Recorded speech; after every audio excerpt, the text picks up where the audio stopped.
कहानी जय की जुबानी। मेरी माँ के मरने से पहले मैंने उनसे वादा किया था कि अभय का ध्यान रखूंगा, पर उसका ध्यान न रख पाया। मेरी सौतेली माँ सुमित्रा ने उसे मुझसे छीन लिया था। पर मुझे दूसरा मौका तब मिला जब मैं अभय के बेटे राजवीर को बड़ा करने लगा। उसे बड़ा करने के लिए मैंने उसकी मासी पामिला से शादी की थी। पामिला बेहद खूबसूरत थी और मैं उसे हर हाल में पाना चाहता था। कॉन्ट्रैक्ट की शादी के हर बंधन को तोड़कर मैंने उसे पा लिया और फिर उसने मुझे वह 3 शब्द कहे, आई लव यू जय। यह प्यार इस दुनिया का सबसे बड़ा झूठ है और मैं पामिला को यह साबित करना चाहता था। इसलिए 7 दिन पहले वो काली रात मैं बार बार उसके साथ करता रहा जब तक वह बेहोश ना हो गई। पर बेहोश होने से पहले तक वह साबित करने की कोशिश की कि प्यार सच है और मैं साबित करने की कोशिश किया कि प्यार एक झूठ है। मैंने उसे चोट पहुंचाया। मैं एक दरिंदा हूँ। पिछले 7 दिनों से मैं ऑफिस में हूँ। अचानक मेरे ऑफिस का दरवाजा खुला। मैं शीला के साथ था। मेरे मुंह से हल्की सी आवाज निकली, पामिला। मैं अपनी मुट्ठी भींच ली। धत तरीके मैं उसके पीछे पीछे दौड़ा, रुको पामिला रुको। पीछे से शीला, जिसकी वजह से सारी गलतफहमी पैदा हुई, मेरा हाथ पकड़ लिया। मुझे हाथ मत लगाओ, मैंने ऐसा चिल्लाया जैसे उसके छूने से मेरा शरीर जल जाएगा। दोबारा तुम मेरे ऑफिस में कभी नजर मत आना, नहीं तो मैं यह देखूंगा कि तुम्हें बॉस्टन में रहने के लिए जगह भी न मिले। निकल जाओ यहाँ से। आखिरी चेतावनी देते हुए मैं सीढ़ियों से उतरने लगा, क्योंकि एलिवेटर अभी भी पहले फ्लोर पर था। जब तक मैं लॉबी में पहुंचा वह जा चुकी थी। क्या हुआ मिस्टर चौधरी? जॉन ने पूछा। शायद उसने पहले पामिला को दौड़ता हुआ पाया और अब मुझे उलझन में दौड़ता हुआ पाया।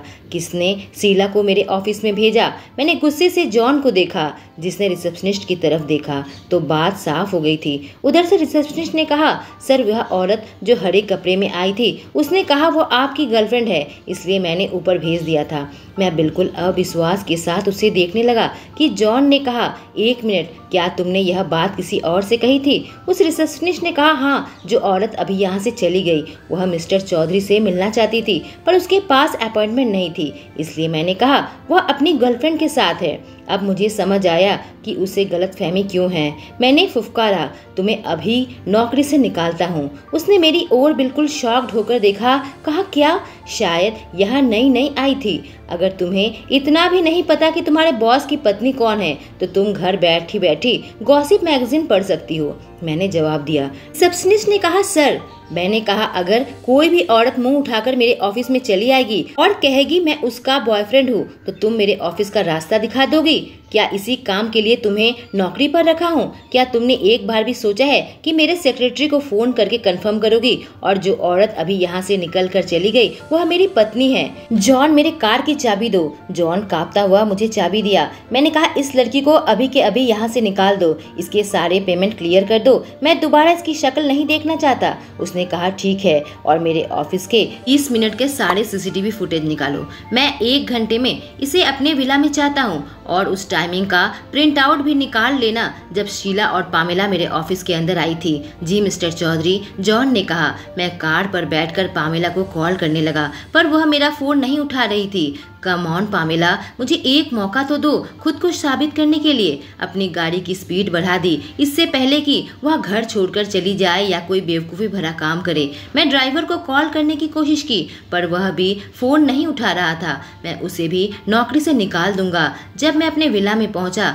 देखा दूसरी कार भी सामने खड़ी थी और वह ड्राइवर भी। और फिर मैं सुपरमैन बनने की कोशिश करने लगा ताकि मैं अपने गुस्से को दबा सकूं और इस आदमी को अपने बातों से जर्जरित न करूं। मैंने पूछा, तुमने मेरा फोन क्यों नहीं उठाया? ड्राइवर जल्दी से माफी मांगता हुआ कहा, मिसेस चौधरी ने मुझे इस बात की अनुमति नहीं दी थी। मैं दिल से माफी मांगता हूँ सर। मैडम अभी अभी अंदर गई हैं, उसने जवाब दिया ताकि वह अपनी जिंदगी और अपनी नौकरी बचा सके। मैं दौड़ता हुआ विला के अंदर आया जहां राजवीर और सुनीता बैठे हुए थे। मैंने पूछा, पामिला कहाँ है? चिंता के साथ वह कही, वो इस विला के आखिरी छोर में जो गेस्ट रूम है वहाँ पर है। और मैं उस दिशा में दौड़ता हुआ ऐलान किया, उधर किसी को भी फिलहाल जाने की इजाजत नहीं है। मैं दौड़ता हुआ उसके उस रूम में आ गया और दरवाजा खोलने की कोशिश किया, फिर एहसास हुआ वह अंदर से बंद है। पामेला अभी यहाँ है, यह सोचकर मैं राहत महसूस की। दरवाजा खटखटाते हुए कहा, पामेला दरवाजा खोलो, पर उसने कोई जवाब नहीं दिया।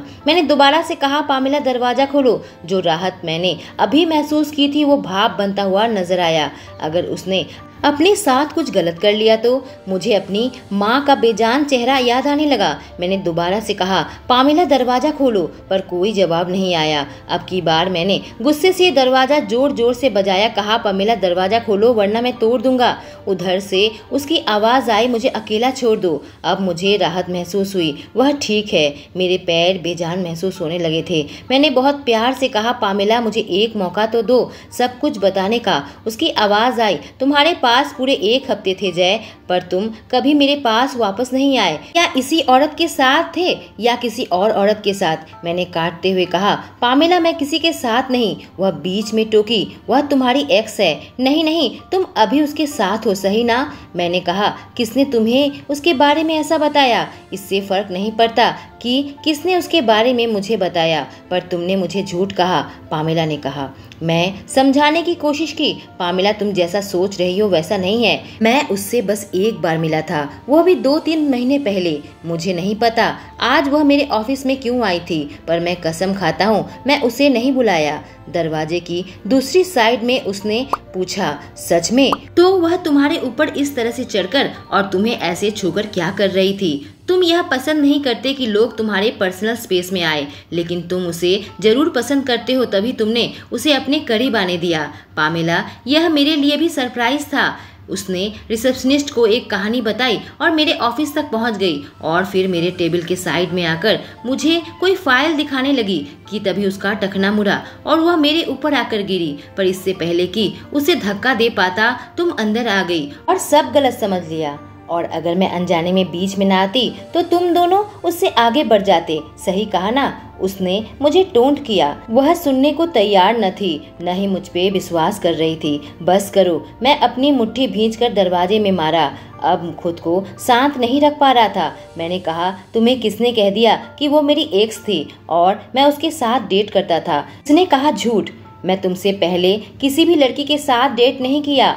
तुम ही पहली लड़की हो जिसके साथ कभी डेट पर गया। इससे पहले मैं कभी किसी औरत के पीछे नहीं गया, ना उसे मनाने की कोशिश की। तुम ही मेरी पहली हो। कोई औरत मेरे सामने मायने नहीं रखती सिवाय तुम्हारे। प्लीज पामेला, मुझ पर विश्वास करो। विश्वास कहकर उसने मजाक उड़ाते हुए हंसा और फिर कहा, तुम मुझ पर विश्वास करते हो जय? मैं समझ चुका था इतनी आसानी से खत्म नहीं होने वाला। मैं वहाँ नीचे बैठकर पैर फैला लिए। मैं तुम पर विश्वास करता हूँ पामेला, और मैं किसी भी हद तक जा सकता हूँ तुम्हें मुझ पर विश्वास दिलाने के लिए। इसलिए तुम मुझे एक मौका दो, दरवाजा खोलो। उसने विरोध किया, मैं नहीं खोलना चाहती। मैं लंबी सांस छोड़ी, कहा, ठीक है। तुम्हें याद होगा पामेला, एक बार मैंने तुमसे कहा था तुम मुझसे कुछ भी सवाल पूछ सकती हो, मैं तुम्हारे सवाल का ईमानदारी से जवाब दूंगा। तुम मुझे एक सवाल पूछो और फिर दरवाजा खोलो। कहानी पामेला की जुबानी। मुझे पता है अब मेरे मुंह से जो शब्द निकलने वाले हैं वह उसे सिर्फ दर्द ही देगा, पर फिलहाल मेरे लिए कुछ मायने नहीं रखता, न ही कोई मायने रखता है। अगर कुछ मायने रखता है तो मेरा टूटा हुआ दिल बिना जरूरत के मेरी फीलिंग्स और मेरा टूटा हुआ विश्वास रखता है। अभी मैं जो दर्द महसूस कर रही थी वह मेरे सहन शक्ति से कहीं ज्यादा था, और मैं चाहती थी वह भी ऐसा महसूस करे और उसे एहसास हो मुझ पर क्या बीत रही है। मैं जानती हूँ ऐसा महसूस करना गलत है, पर इस लम्हे में मैं स्वार्थपर बनना चाहती थी और सिर्फ अपने लिए सोचना चाहती थी, न कि उसके लिए। मैं चाहती थी वह भी वही दर्द महसूस करे जो मैं भुगत रही हूँ। इसलिए मैंने पूछा, मुझे कोई ऐसी राज की बात बताओ जो तुमने पूरी दुनिया से छुपा रखा है। मुझे पता है वह राज नहीं बताएगा। मुझे पता है यह उसके लिए कितना शर्मनाक है। मुझे पता है कि मैं उसे बहुत तेजी से दबोचा है। उसने यह सारा राज अपने बेस्ट फ्रेंड से भी शेयर नहीं किया, और अब मैं उसे कुछ ऐसा स्वीकार करने को कह रही हूँ जिसे उसने हमेशा अनदेखा किया और छुपाया। थोड़ी देर चुप रहा और फिर उसने कहा, ठीक है, मेरा राज यही है कि मैं PTSD बीमारी से ग्रस्त हूँ। यह सुनकर मैं शॉक्ड रह गई। मुझे यह पहले से ही पता था क्योंकि उसकी दवाई मैंने देख ली थी, पर मैं जानती हूँ यह स्वीकार करना उसके लिए कितना शर्मनाक है। मैंने सोचा भी नहीं था वह इतनी ईमानदारी ईमानदारी के साथ यह स्वीकार करेगा। जब आखिरी बार जय मुझसे खुलकर बात की थी तब वह शराब के नशे में था, लेकिन उसके बाद उसने उस टॉपिक पर कभी बात नहीं की। मुझे लगा था वह बस हाल छोड़ देगा और यहाँ से चला जाएगा, पर मैं गलत हूँ। कहानी जय की जुबानी। मुझे एहसास हुआ मेरा दिल अनिश्चित तौर से धड़क रहा है। इतनी जोर से आवाज आ रही है कि मेरे कानों तक पहुंच रही है।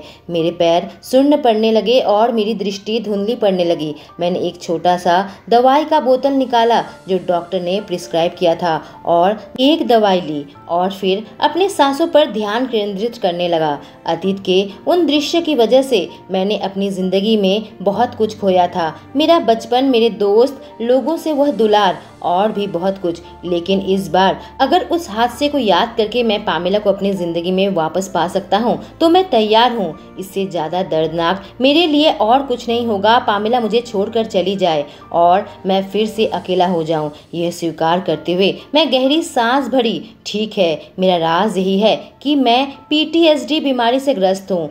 जब मैं छोटा था मैंने आगे जारी रखते हुए अपना सिर दीवार के साथ टिकाया और अपनी बॉडी को थोड़ा सपोर्ट दिया।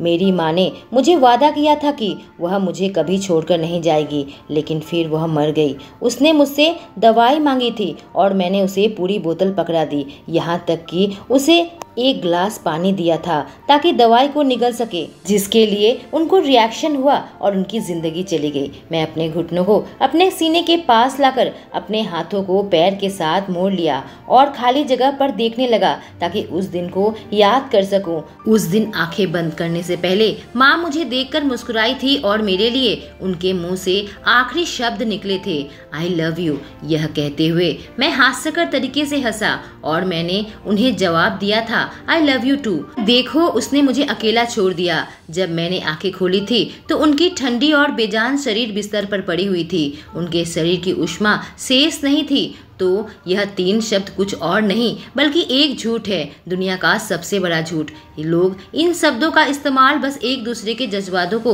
दर्द पहुंचाने के लिए करते हैं, उनके भावनाओं के साथ खेलने के लिए करते हैं। इसलिए मैं नहीं चाहता कि ऐसे कोई जज्बात या भावना हमारे बीच में आए। और यह मेरा जवाब है तुम्हारे सवाल के खिलाफ। मैंने एक गहरी सांस ली और मुझे एहसास हुआ कि दवाई अपना काम दिखा रही है। मेरे दिल की धड़कन अब शांत होने लगी थी, पर जो बातें मैं कह रहा था मेरे जीभ को बहुत भारी लग रही थी। मैं अपनी जिंदगी शांति से और खुशी के साथ जी रहा था, ऐसा मैंने सोचा था कि तब तुम मेरी जिंदगी में आई। उन यादों को सोचकर मैं मुस्कुराने लगा जब पहली बार उसे लंदन में देखा था। तुम मेरी जिंदगी में रंग लाई, हर चीज को अच्छा और खूबसूरत बना दिया। तुम्हारी मीठी आवाज मेरे दिल में तूफान मचा दिया। मुझे नहीं पता मैं किसी औरत के पीछे इतना पागल हुआ या नहीं जिस तरह से तुम्हारे पीछे हुआ, और हम दोनों के बीच में एक दूसरे को पाने की चाह है। इसलिए प्लीज पामेला, मनगढ़ंत एहसासों के साथ इसे मिश्रित मत करो। मैं ऐसा इंसान नहीं हूँ जिससे तुम प्यार करो।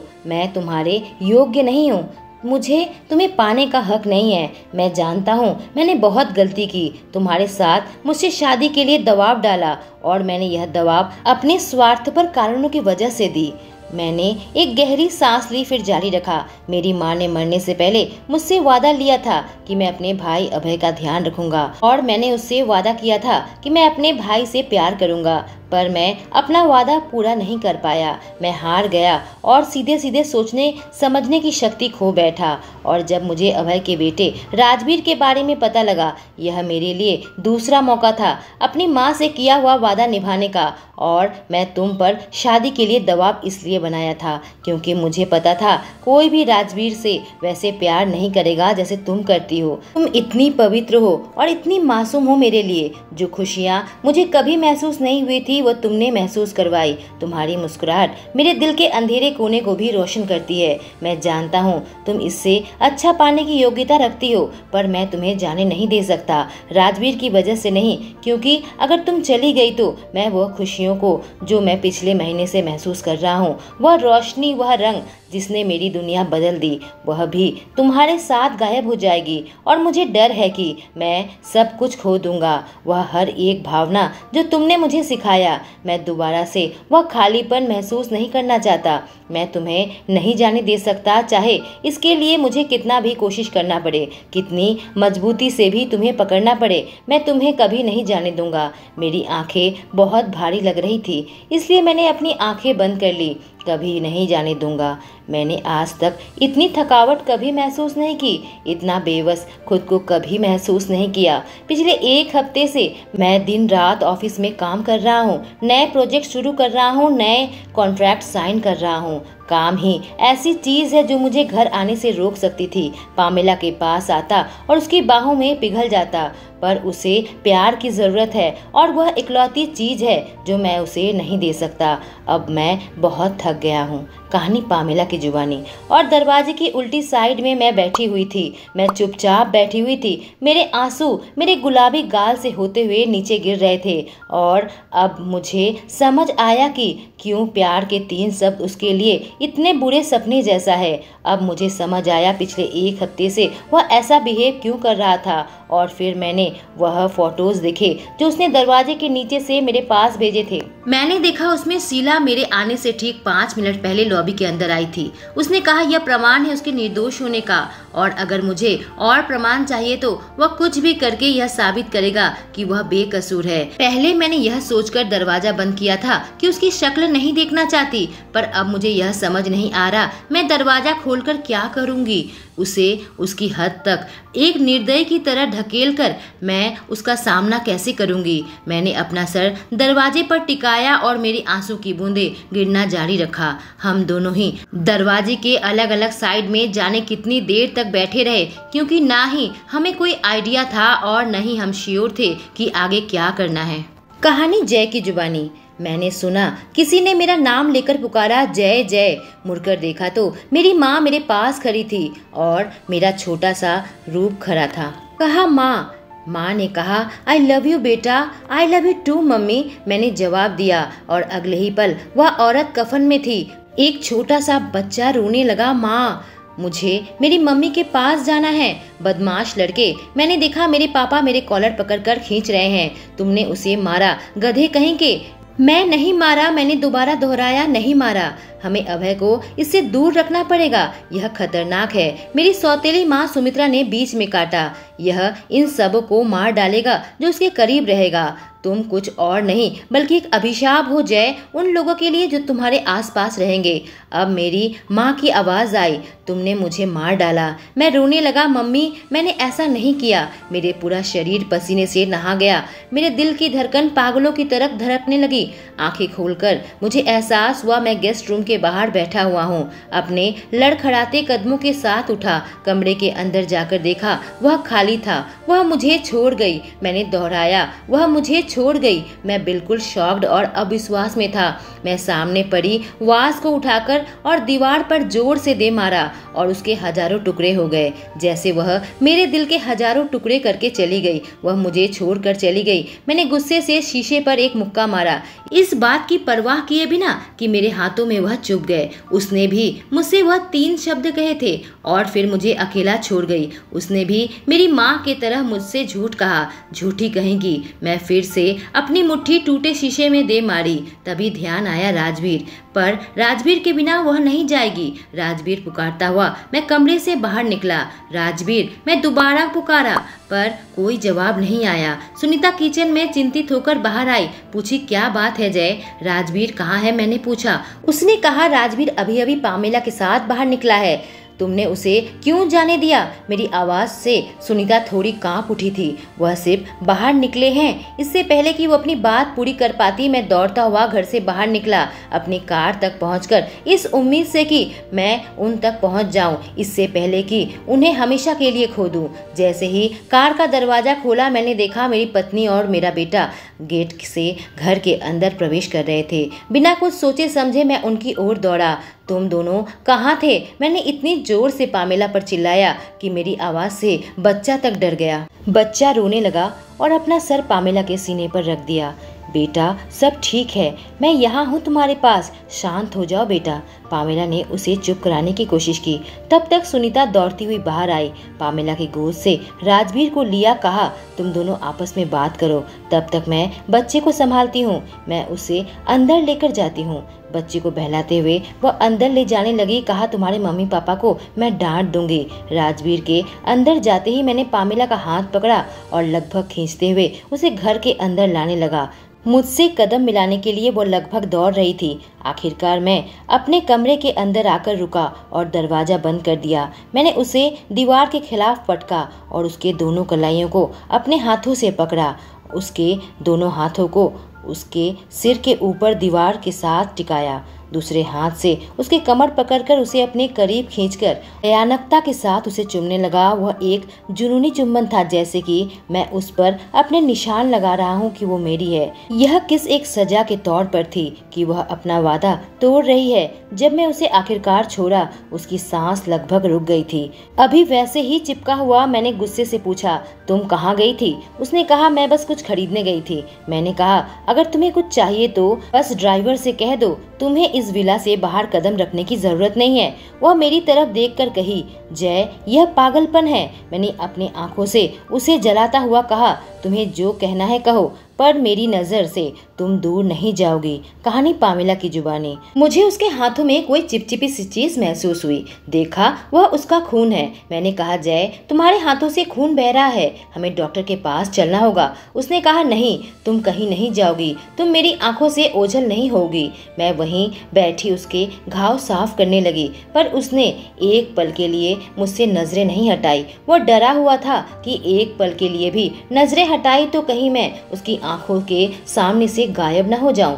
जब भी मैं उसकी आंखों में देख रही थी, मुझे एक चीज नजर आ रही थी, अनिश्चितता का डर। एक हफ्ते के दौरान मैंने कितना कुछ सोचा था। उससे झगड़ा करूंगी, फिर उसके सीने से लग जाऊंगी कि उसने न ही मेरा कॉल उठाया, न एक बार मेरी खबर ली, न मुझे कॉल किया। कितने गिले शिकवे थे मेरे मन में। आज चीज बिल्कुल बदल गई थी, जैसा कि उम्मीद तक नहीं थी। मैंने कभी नहीं सोचा था कि वह अंदर से इतना टूट जाएगा। एक मर्द जो कि इतना पावरफुल था, जो उसने पहले दिन से दिखाया था, आज उसका नामो निशान नहीं था। मुझे नहीं मालूम है मेरी जिंदगी की सबसे अच्छी चीज थी या कोई हादसा, पर फिर भी मैं उस टूटे इंसान के प्यार में पड़ गई, इतने गहरे प्यार में पड़ गई कि मुझे नहीं मालूम उसके बिना जिंदगी के एक पल भी मैं जी पाऊंगी या नहीं। उसने धीरे से फुसफुसाया, कुछ कहो। मैंने कहा, तुम क्या चाहते हो मैं क्या कहूँ? बस इतना कह दो कि तुम मुझे छोड़कर कभी नहीं जाओगी, जय ने कहा। और इससे पहले कि मैं कोई जवाब देती, उसने दुल्हन की तरह मुझे गोद में उठा लिया। कहा, पामेला, तुम मेरी हो। यह कुट उस औरत ने छुआ, मैं इसे जला दूंगा। यह सुनकर मैं मुस्कुराने लगी। मैंने कहा, तुमने मुझे इतने दिनों तक तड़पाया, एक कॉल तक नहीं किया। उसने कहा, पूरा कसर मैं आज पूरा कर दूंगा। उसने मुझे नरम मखमली बिस्तर पर लिटा दिया और मेरे ऊपर आ गया। कहा, मैं बहुत दर्द सह चुका हूँ पामेला। मेरी जिंदगी का वह हादसा जो मैं खुद से कहने से डरता था, तुम्हारे सामने खोल कर रख दिया। आज मैं तुम्हें जी भर के चाहूंगा। वह धीरे धीरे मेरे कपड़े उतारने लगा। आज सब कुछ अलग था। वह जय नहीं था, वह ताकतवर जय नहीं था, बल्कि टूटा हुआ जय था।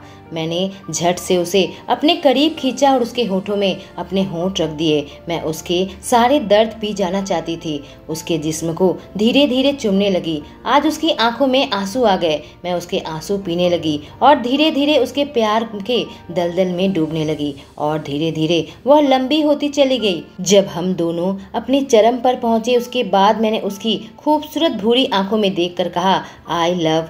उसने मेरे मुंह पर हाथ रख दिया। कहा, यह शब्द दोबारा कभी मत कहना। मैं जिसे भी प्यार करता हूँ वह मुझे छोड़कर चला जाता है। पहले मेरी माँ चली गई, फिर मेरा भाई। मैं अनंत काल तक तुम्हारे साथ रहना चाहता हूँ। तुम मुझसे प्यार नहीं कर सकती, कभी मत करना। बचपन के हुए एक हादसे ने उसे ऐसे डरा दिया था कि उसे बहुत गहरे घाव लगे। यह प्यार शब्द से ही घबराता है, पर फिर भी मैं इससे बेहद प्यार करती हूँ। इतना कि छत पर चढ़कर जोर से चीख चीख कर कहना चाहती हूँ, आई लव यू जय चौधरी। पर जिस इंसान को यह बात सुननी चाहिए वो सुनने को तैयार नहीं है, और इस बात से मेरा सीना छलनी छलनी हो रहा है। और इस समय मुझे उन सब लोगों पर गुस्सा आ रहा था जो उसके इर्द गिर्द थे जब वो छोटा था। और वह सिर्फ उसकी सौतेली माँ सुमित्रा अकेले नहीं थी जो जय के इस हाल के लिए जिम्मेदार थी। उसके पापा और उसकी बायोलॉजिकल माँ भी इसके लिए उतने ही जिम्मेदार थे। उसकी माँ ऐसे उसे कैसे छोड़कर जा सकती है जब उससे कहा था कि उसे प्यार करती है। एक बच्चे के मासूमियत और भरोसे का इस्तेमाल खुद की यातनाओं से मुक्ति के लिए कर सकती थी, और उसके पापा रवि एक 5 साल के बच्चे को सोचने पर मजबूर कर सकता है कि वह उसकी माँ के मौत का कारण है। मैं इसका अंत देखना चाहती हूँ। वह बस एक बच्चा था जो गलत समय पर गलत जगह पर था।